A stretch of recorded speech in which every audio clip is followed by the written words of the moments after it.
indigenous people of northern Japan, the Ainu, are quite mystical and unique when compared to the majority of Japan itself, due to the stark differences between the Ainu and Japanese peoples. There were often clashes of cultures when these peoples first interacted with one another, as there were eventual forced assimilations of the Ainu into the majority-based Japanese culture, cultural denial of themselves as well, and modern complacency with the destruction of their culture and identity have led to much of their sense of self now gone. The forgotten history. Originally, the Ainu were nomadic peoples whom had a society built around the concepts of hunting animals across the local or regional lands that they resided in, moving wherever these said animal herds grazed or moved into, out of, or around, and lived across some of the most extreme climates of northern Japan, as well as the Sakhalin, Hokkaido, and Kuril Islands,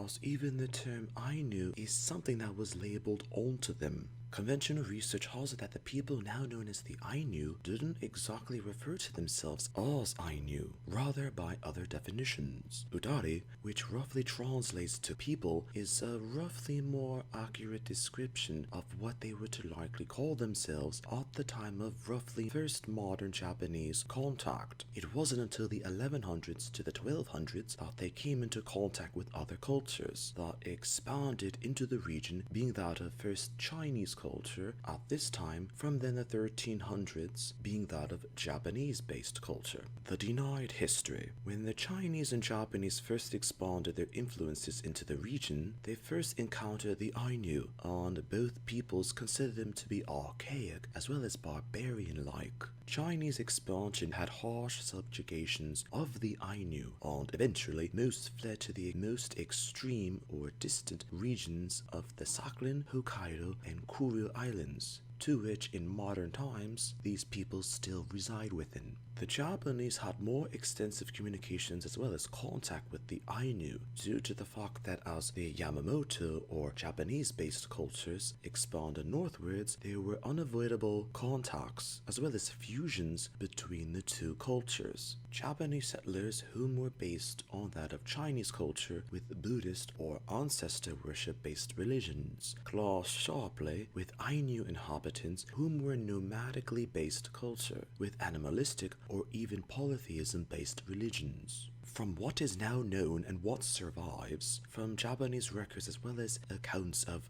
Ainu themselves, Japanese researchers have also suggested that what is now considered to be the Ainu culture is actually a fusion from cultures within the regions of where they resided within, which were essentially a Siberian-based culture, as well as a prehistoric Japanese-based culture. The Ainu peoples were able to mostly remain among themselves. Due to this stabilized lifestyle with few contact with other cultures, they gradually began to expand throughout these regions until all said places had a sizable majority of Ainu living within these respective regions. From the mid-1300s through the late 1500s, were the first examples of large amounts of Ainu populations being subjected to Japanese-based rule, as well as resistance against Japanese assimilations, led to the first examples of violence being used against the Ainu peoples. Expansions of Japanese settlement further stretched north until the late 1700s to early 1800s.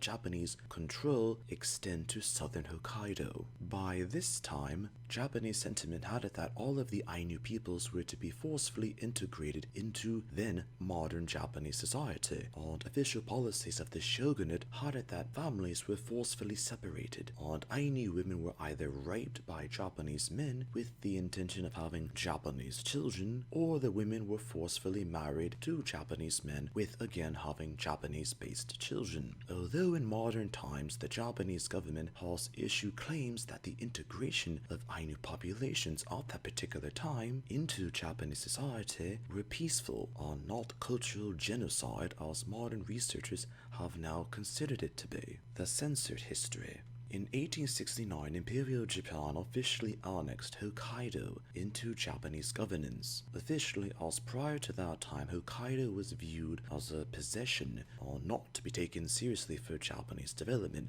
due to the remoteness of the region on the assumption that Russian political interests in the region would acknowledge Japanese claims to the island. This did not happen, and Japan officially proclaimed it to be Japanese territory.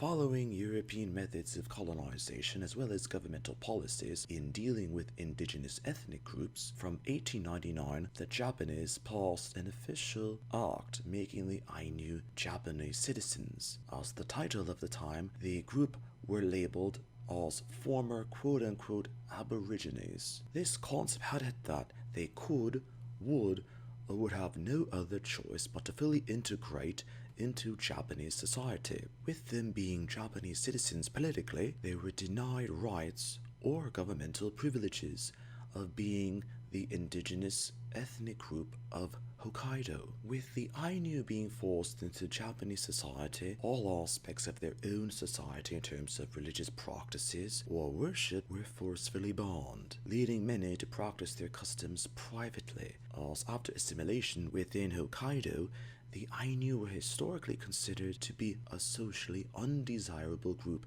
to be associated with. Due to the Ainu being marginalized in society, they're typically stereotyped in being in such low-wage manually based labor, mostly because during integration into Japanese society of the time, these sorts of cheap or low-class work were the only forms of employment that Ainu could successfully be hired for.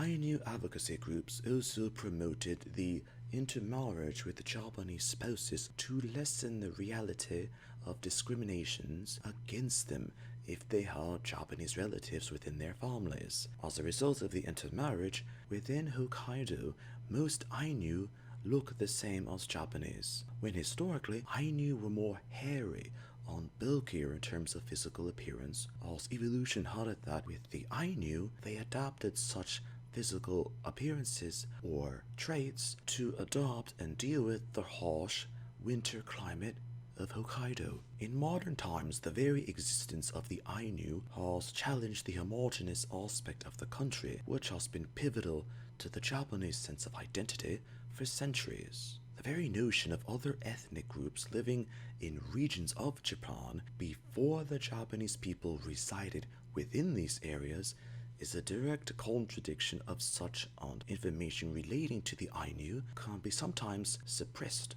or even banned from being taught to Japanese in educational facilities, or even foreigners learning about such content about the Japanese in its relation of the Ainu in relation to Japanese history. Whatever the future of the Ainu might be, what is known about them is a clear reminder that what the Japanese have done isn't exactly the most appropriate nor the most honorable.